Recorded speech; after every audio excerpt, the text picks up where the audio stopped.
জামায়াতের এমপি গাজী নজরুল ইসলামের পদত্যাগ দাবিতে সাতক্ষীরা শ্যামনগরে বিক্ষোভ করছে বিএনপি নেতাকর্মীরা। আমাদের 5টা 10টা 20টা 100টা বিয়ে করে কোনো আপত্তি নেই, কিন্তু ঘটনা হচ্ছে কি আপনাদের ঘটনা ধরা পড়ার পরে আপনার অমুক স্ত্রী বানান তমুক স্ত্রী বানান। জামায়াতে ইসলাম আপনি কায়েম করতে চাচ্ছেন, এটাই ইসলাম কায়েমের নমুনা। আপনার এই যে লোকটা ধরা খেয়েছে না, এই লোকটা দেখলাম নির্বাচনের সময় এভাবে সাদা পর্দা লাগাইছে, এই পাশে মেয়েরা আর এই পাশে কোনি যারা যারা পর্দার কাছে যায় এমনি এমনি কয় আপনারা ভালো করে চলবেন, পর্দা করবেন, আর হোটেলে যায় একসাথে। মামুনের যে ইজ্জত নষ্ট করতেন ৭১ সালে কি করেছেন তারই পরিপ্রকাশ আমরা দেখতে পাচ্ছি। এবারে সাতক্ষীরা ৪ আসনের সংসদ সদস্য গাজী নজরুল ইসলামের পদত্যাগ দাবিতে আন্দোলন করছেন সাতক্ষীরার শ্যামনগরের জনগণ। সম্প্রতি এক অল্পবয়সী মেয়ের সাথে হোটেলে অন্তরঙ্গ মুহূর্তে ধরা পড়েন তিনি। তারপর সেই ভিডিওটি সোশ্যাল মিডিয়ায় অতি দ্রুত ভাইরাল হয়ে যায়। সাধারণ জনগণ যাকে ভোট দিয়ে এমপি হিসেবে নির্বাচিত করেছেন জনগণের জানমাল ও নিরাপত্তার জন্য, সেই এমপি কিনা একটি মেয়েকে চাকরি দেওয়ার প্রলোভন দেখিয়ে গোপন কক্ষে ডেকে নিয়েছেন। আর সেই ভিডিওটি ভাইরাল হওয়ার পর বিপদের মুখে তো পড়েইছেন, এবার সংসদ সদস্য পদ থেকে পদত্যাগের আলটিমেটাম দিয়ে রাজপথে নেমেছেন শ্যামনগরের সচেতন নাগরিক সমাজ।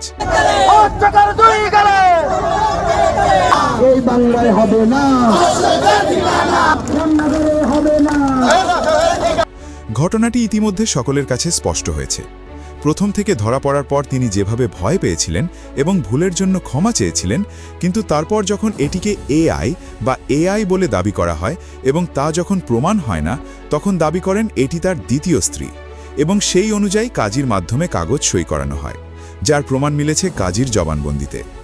এসব ঘটনায় স্পষ্ট প্রমাণ পাওয়া যায় যে ঘটনাটি ধামাচাপা দেওয়ার জন্যই একের পর এক কৌশল সাধছেন তারা। শ্যামনগর উপজেলার 12 নম্বর গাবুরা ইউনিয়নের কাজী মাওলানা বিএম বাকিবিল্লাহ, যিনি কাজী, তার বক্তব্য হচ্ছে কি তাকে ঘটনার পরে তাকে ঢাকা থেকে ফোন করে বলা হচ্ছে যে আপনি এখন কাবিননামা রেডি করুন, এবং সেখানে বয়স দেখেন 18 মাস 3 মাস, 18 বছর 3 মাস, সেটাই সেখানে দেখা হয়েছে। তো সুতরাং এটা ওনার স্ত্রী ছিল না, এটা স্ত্রী ছিল না। আর জামাত ইসলাম ব্যবস্থা নিবে নাকি নিবে না এটা পরের আলাপ, কিন্তু গত 17 জুলাই পটুয়াখালীতে প্রবাসীর বয়স্ক স্ত্রীকে ডেকে নিয়ে তাবিজ পরানোর ঘটনা দেখেছি আমরা, পার্কে ঘোরানোর ব্যবস্থা দেখেছি, আজ পর্যন্ত কোনো ঘটনার বিচার আমি দেখি। জামায়াতে ইসলামী এতদিন যাবৎ ধর্মীয় রাষ্ট্র প্রতিষ্ঠার প্রতিশ্রুতি দিয়ে আসছিল, কিন্তু তারা যে ধর্মের নামে রাজনীতি করে তা এর আগেও অনেকবার প্রমাণ হয়েছে। বিশেষ করে নির্বাচনের সময় দেখা গেছে জান্নাতের টিকিট বিক্রি করা, এছাড়াও টাকা দিয়ে ভোট কিনে নেওয়া। এসব ঘটনা যেসব জামায়াত কর্মী দাড়ি টুপি পাঞ্জাবির লেবাস ধরে এমন অন্যায় অপকর্ম দিন দিন করে যাচ্ছিল, তাদের বিরুদ্ধে কেন সরকার কোনো কঠিন পদক্ষেপ নিচ্ছে না?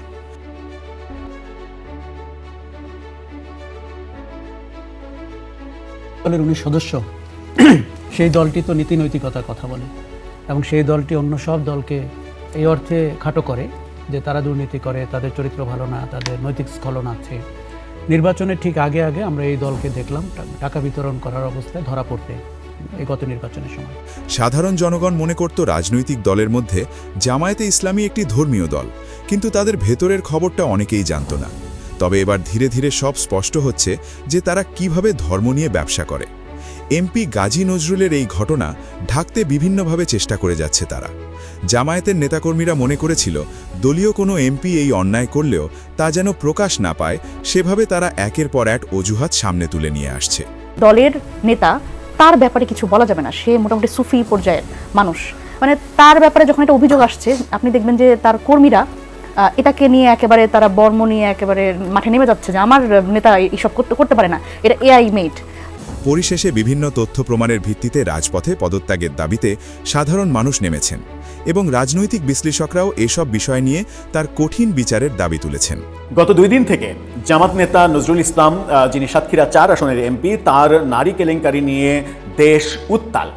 দেশের সবথেকে আলোচিত ব্যাপার এটা, এবং এই ব্যাপারে জামাত দল হিসেবে সবথেকে বেশি বিপজ্জনক পরিস্থিতির মধ্যে পড়ে আছে। এবং এই যে এত বড় ঘটনা, একজন এমপির নৈতিক স্খলনের এত বড় ঘটনা, সেই ঘটনা নিয়ে একটি কথাও বলছেন না, বরং বলে যাচ্ছেন মানে অন্য কথা অনেক বলতেই পারেন, কিন্তু এত বড় একটা ঘটনা নিয়ে তারা নীরব কেন? তার মানে কি নৈতিকতার চাইতে তাদের দলীয় স্বার্থ, জোটের স্বার্থ এবং রাজনীতি নাকি অনেক বেশি গুরুত্বপূর্ণ, অনেক বেশি দামি।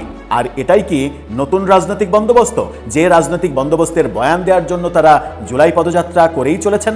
চলুন একটু জেনে দেখি এটা সহ আরো বেশ কিছু প্রাসঙ্গিক আলোচনা করে বোঝার চেষ্টা করি। বলছিলাম এনসিপি নেতাদের কথা। গতকালকে আমরা দেখেছি টুঙ্গিপাড়ার খুব কাছাকাছি বাগেরহাটে তারা জুলাই পদযাত্রা করেছেন এবং সেখানে হাসনাত আব্দুল্লাহ উপস্থিত থেকেছেন এবং হাসনাত আব্দুল্লাহ সেখানে বক্তব্যে অনেক কথা বলেছেন। যুগান্তর তাকে নিয়ে যে হেডিংটা করেছে সেই হেডিংটা নিয়েই মূলত আমরা আলোচনা করতে চাই। শিরোনামটা দেখে নিন, লুটপাটের জন্য ছাত্র জনতা রক্ত দেয়নি হাসনাত আব্দুল্লাহ। ছাত্র জনতা লুটপাটের জন্য রক্ত দেয়নি, এটাই তো স্বাভাবিক। তিনি বিএনপিকে উদ্দেশ্য করে বলছেন এটা, কারণ তার ধারণা বিএনপি লুটপাট করছে। অনেক ক্ষেত্রে হয়তো সত্য, কিন্তু লুটপাটের জন্য ছাত্র জনতা রক্ত দেয়নি এটা যেমন সত্য, তেমনি উল্টাটাও তো বলা যেতে পারে যে তাহলে কি এই জামাত নেতার এই নৈতিক স্খলন, এই একজন এমপি, এই এমপির নৈতিক স্খলন কিংবা কিশোরীকে নিয়ে ভাড়া করা রুমে গিয়ে ফুর্তি করার জন্য জুলাইয়ে রক্ত দিয়েছে ছাত্র জনতা? মানুষ সমান নাগরিক অধিকার ভোগ করবে, একদল ক্ষমতায় থেকে সরিয়ে আরেক দল লুটপাটের জন্য বাংলাদেশের ছাত্র জনতা রক্ত দেয়নি। জুলাই গণঅভ্যুত্থানের লক্ষ্য ছিল রাষ্ট্রের পরিবর্তন ও সংস্কার। যদি আগের মতো লুটপাট, চাঁদাবাজি, দুর্নীতি ও দুঃশাসন চলতে থাকে তাহলে জুলাইয়ের আত্মত্যাগের মূল্য কোথায়? এই বক্তব্য তিনি দিয়েছেন বাগেরহাটে। এই বাগেরহাটে যখন বলছেন তখন ওই বাগেরহাট দিয়েই খুলনা হয়ে সাতক্ষীরায় যেতে হয়। সাতক্ষীরা 4 আসনের এমপি নজরুল ইসলামকে ওই পথে যেতে হয়, যে পথে এই এমপিকে যেতে হয় এবং আসতে হয়। এবং জুলাই পদযাত্রা তিনি সাতক্ষীরাতে গতকালকে যখন করছেন, সাতক্ষীরাতে না, বাগেরহাটে তিনি যখন করছেন, তখন ওই পথেই বাগেরহাট হয়ে ওই পথেই সাতক্ষীরাতে গিয়ে ভুয়া কাবিননামায় স্বাক্ষর করেছেন ওই জামাতের এমপি। নৈতিক রাজনীতি করা কিংবা ইসলামের নামে রাজনীতি করা ব্যক্তির তো কাবিননামা নিয়ে জালিয়াতি করার কথা নয়। কথা কি? কথা তো নয়। এবং ওই যে জোটের সদস্য বলেই কি হাসনাত আব্দুল্লাহরা এই ব্যাপারে একটি কথাও বলছেন না, চুপচাপ আছেন? যদি এই ঘটনাটা বিএনপির কেউ করত, যদি এই ঘটনাটা জাতীয় পার্টির কেউ করত, যদি এই ঘটনাটা আওয়ামী লীগের কোনো নেতা করত, তাহলে তারা চুপ থাকতেন? জুলাই পদযাত্রার পরিবর্তে তারা তো দেশ কাঁপানো মিছিল শুরু করতেন যে এটা না হওয়া পর্যন্ত আমরা এখান থেকে, মানে জামাতের সিনিয়র নেতাদেরকে যদি বাবার সঙ্গে তুলনা করি তাহলে বাবা অপরাধ করলে সেই অপরাধের কথা সন্তান বলবে না? কোন নীতিবান সন্তান আমরা পেলাম নতুন রাজনৈতিক বন্দোবস্তে? এটা তো আমাদের প্রত্যাশা ছিল না। তার মানে স্বার্থের খেলা, স্বার্থের রাজনীতি, নিজেদের স্বার্থে সবকিছু করা, স্বার্থের জন্য কারো বেলায় চুপ থাকা, কারো বেলায় হুঙ্কার দেওয়া, এই যে পুরনো বন্দোবস্ত, সেই পুরনো বন্দোবস্ত থেকে তারা বেরোতে পারেননি। আবার যখন হাসনাত আব্দুল্লাহর কথা বলছি, তখন আপনি দেখেন যে গতকালকেও যখন এই এত ঘটনা ঘটছে তখন জামাতের আমির মানে নীতির কথা শোনাচ্ছেন। এই শিরোনামটা দেখে নিন গণমাধ্যমের। সেখানে মগবাজারে একটা অনুষ্ঠানে তিনি বলছেন, সততা ও আমানতদারিতার পরিচয় দেওয়ার আহ্বান জামাত আমিরের। সততার পরিচয়, আমানতদারিতার পরিচয়ের আহ্বান জানাচ্ছেন, কথা বলছেন। তখন আমরা দেখছি যে গণমাধ্যম, আমরা যেটা অনেক আগেই নিশ্চিত করেছিলাম, গতকালকের ভিডিওতেই নিশ্চিত করেছিলাম, সেই ব্যাপারটা অনেকখানি পরে হলেও গণমাধ্যম মোটামুটি নিশ্চিত করছে। টাইমসের এই শিরোনামটা দেখে নিন। সেখানে বলা হচ্ছে, নৈতিক স্খলনের দায়ে আসন হারানোর ঝুঁকিতে জামাত এমপি। অর্থাৎ এখন সবাই মোটামুটি নিশ্চিত হয়ে গেছেন জামাতের এই এমপি আসন হারাচ্ছেন, কিন্তু তার এই নৈতিক স্খলনের জন্য জামাতের আমিরের উদ্বেগ দেখছি না আমরা, কিংবা হাসনাত আব্দুল্লাহদের বিন্দুমাত্র কোনো কথা দেখছি না। ওই ডক্টর মাহমুদা মিতু, তারও কোনো কথা দেখছি না, যিনি জামাতের মিছিলে পর্যন্ত লিড দিয়েছেন নারে তাকবীর আল্লাহু আকবার বলে। আবার যখন এই কর্মকাণ্ডগুলো হচ্ছে তখন আমাদের সমাজের মানে যারা আইকনিক ক্যারেক্টার হিসেবে নিজেদেরকে দাবি করেন, ওয়াজ মাহফিলে মানুষকে প্রভাবিত করেন, মানুষের মগজ ধুলাই করেন এবং ইউনুস জামানায় আল্লাহর কাছে, আল্লাহর দরবারে মোনাজাত করেন ওপেন ওয়াজ মাহফিলে যে আল্লাহ তুমি ইউনুসকে আজীবন ক্ষমতায় রেখে দাও, নির্বাচন তুমি দিও না।